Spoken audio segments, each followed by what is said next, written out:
Nous étions rationnés, c'était 3 couches par jour maximum et pas une de plus. Peu importe que le résident soit malade, qu'il ait une gastro, qu'il y ait une épidémie, personne ne voulait rien savoir. C'est une aide-soignante de votre groupe, du groupe Orpea, qui s'exprime ainsi. Et manifestement, il n'y avait pas que les couches qui étaient rationnées, les repas aussi, les soins avec moins de soignants et plus de patients. Bref, c'est l'humain qui était rationné.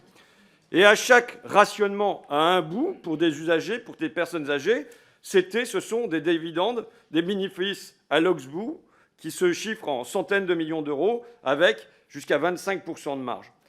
Tout ça est aujourd'hui dévoilé, dénoncé par vos soignants, par d'anciens cadres, par des familles. Et de vous, aujourd'hui, dans cette commission, on attendrait au moins des excuses et sans doute une remise en cause. Et j'en entends rien d'un début de remise en cause ici. J'entends du déni. J'entends qu'on me parle d'incidents regrettables, d'éventuelles erreurs. Je veux dire, j'ai l'impression, pour reprendre un truc de Audiard, il ne faut pas prendre les enfants du bon Dieu pour les canards sauvages. J'ai le sentiment que vous vous fichez de nous. Quand vous parlez d'humanisme, quand vous parlez de bienveillance plein la bouche, quand vous parlez de vos valeurs qui sont avant tout boursières et en plus parfois avec des voix larmoyantes.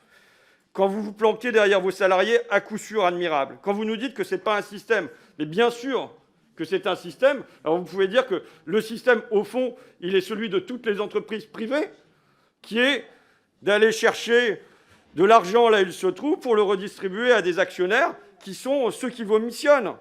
Mais l'absence de remise en cause aujourd'hui, elle me paraît au moins aussi grave que le système qui a perduré. C'est comme si le monstre froid, il était incapable de se remettre en cause, de se rediriger à ce moment-ci. La question que je vous pose, c'est est-ce que vous pensez qu'on doit encore laisser les personnes âgées entre les mains des financiers? Votre groupe pratique les marges arrière, vous avez été dans la grande distribution. Est-ce que nos anciens sont comme des produits alimentaires dans un supermarché et qu'on a du profit à tirer sur leur fin de vie?